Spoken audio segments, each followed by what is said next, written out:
Good evening, ladies and girls. My name is Newsman, and you're watching News, the only news that news is news.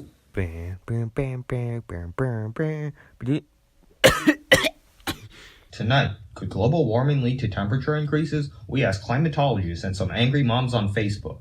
Disaster as SpaceX shuttle carrying 4 ISS astronauts accidentally lands on Mars. And Donald Trump faces even more controversy after his decision to undo the Louisiana Purchase and give all the land back to France.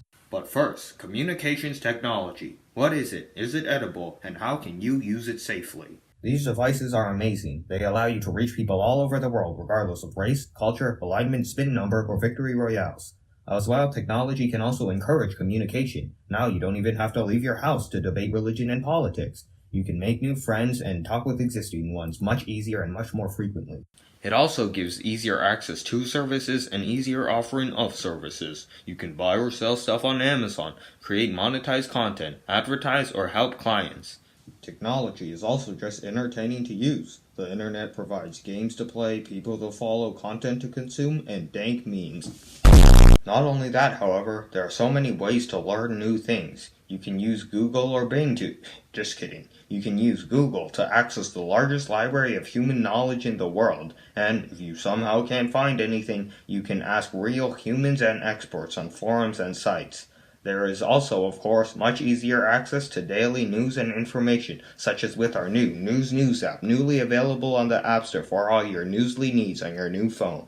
All this is great, but technology can be addicting. There's so much to do, so much to see, so what's wrong with taking the backstory that it can be hard to put down in favor of anything more meaningful or productive? As well, connecting to more people sounds great, but doesn't consider that some people suck. Easier communication only makes it easier for people like stalkers, scammers, or Tumblr users to reach you. And because it is so easy to talk through text messages and the Minecraft chat box, it can discourage real face-to-face interaction, which can be argued is more meaningful. If it is so easy to talk through the screen, why waste time going outside or actually interacting? People could also lose self-confidence if they see big social media influencers and think that they are richer, happier, or better looking than them. Content is very easy to come by on the internet, but that just makes it harder to censor anything. Kids may be exposed to drugs or TikTok before they are ready.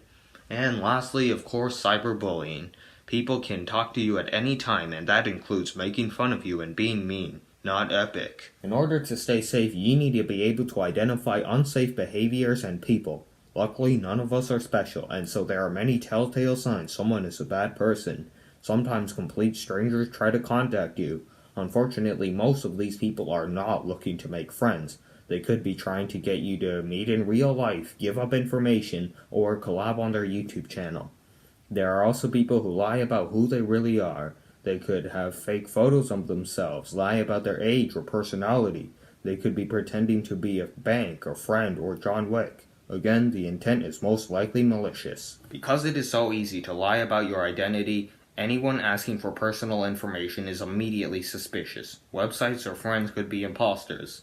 Questionable links or files are also off limits. They are very easy ways for malware to infect your computer. Again, be wary no matter who it is. Friends could be sharing viruses or stale memes without them knowing.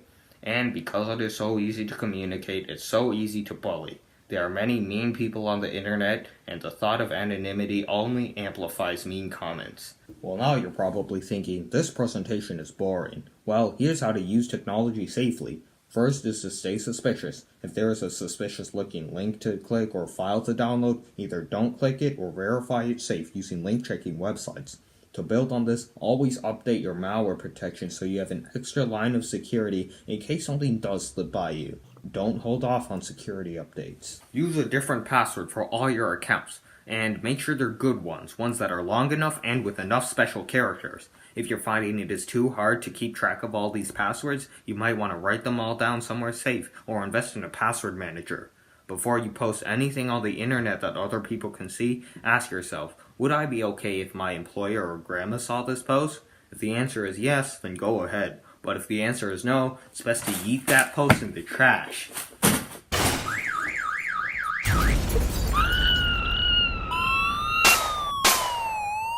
And if you need to spend time away from your phone, there are many options. You could make a daily schedule that limits screen time, or set time limits for apps in the App Store. If you're going to be working, turn off notifications. You could put the phone in another room or put it in crayons.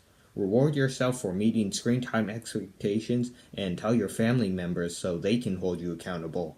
There are many options and some will work better than others, so choose what's best for you. So what happens if you see one of these unsafe people? Well, if you think that they are really bad, you can usually report their account. People with more power than you, like my dad who works at Epic Games, can decide to shut down their account if that happens.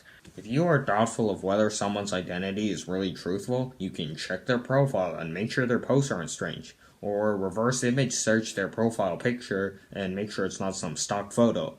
Or check their friends list and make sure it's not suspiciously short or filled with even more suspicious people. If you have a mutual friend, ask that friend if they know anything. And if someone is making you feel uncomfortable or bullying you, block or mute them to assert dominance. To avoid getting in these situations altogether, try to ignore strangers trying to contact you. If it is actually important and something that would affect you, they would probably contact multiple times and in less suspicious ways like by owl. If you want to verify it is actually your friend who sent you that text, ask the friend the next time you see them in real life. Or even better, don't have any friends. You could also install a spam filter so you are exposed to these things less often. And if you find yourself on a site filled to the brim with unusual ads, get out of there as quickly as possible for fear of clicking a pop-up that leads to a virus or Instagram meme page. Now you are well equipped for staying safe on the internet. We will be back never.